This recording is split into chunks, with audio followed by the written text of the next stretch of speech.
আমরা যে জায়গাতে যাইতাম সেই জায়গাতে বলতো আপনারা বিএনপি করেন, আপনারা আবার কিসের বিচার পাবেন? এডিসি নাজমুল এই ডিসি অফিসে এডিসি নাজমুল বলে আপনার সাহস তো কম নয়, আওয়ামী লীগের বিরুদ্ধে আপনি নালিশ করতে আসেন। তাইলে আমরা এই 15-16 বছর অনেক ভুক্তভোগী আমরা ভুগতেছি। তাহলে সালমা ম্যাডাম, আপনি আমাদের পাশে থাকেন, আপনি আর স্বৈরাচারের পাশে থাকেন না, একটা ভূমিদস্যু আক্তারের পাশে থাকেন না।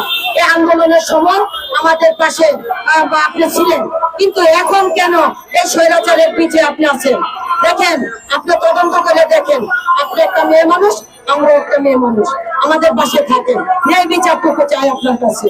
আপনি তার পক্ষে কোনো নিউজ করেন না, আপনি আমাদের কাছে যাচাই করেন এলাকাবাসীর কাছে সে কি না করেছে। আমাদের এলাকাটারে তছনছ করে ফেলেছে।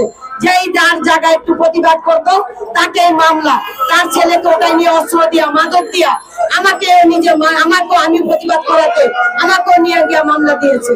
তাইলে আপনি কিভাবে তার পাশে দাঁড়ান? আর আমরা বারের সভাপতির কাছে একটু রিকোয়েস্ট করি,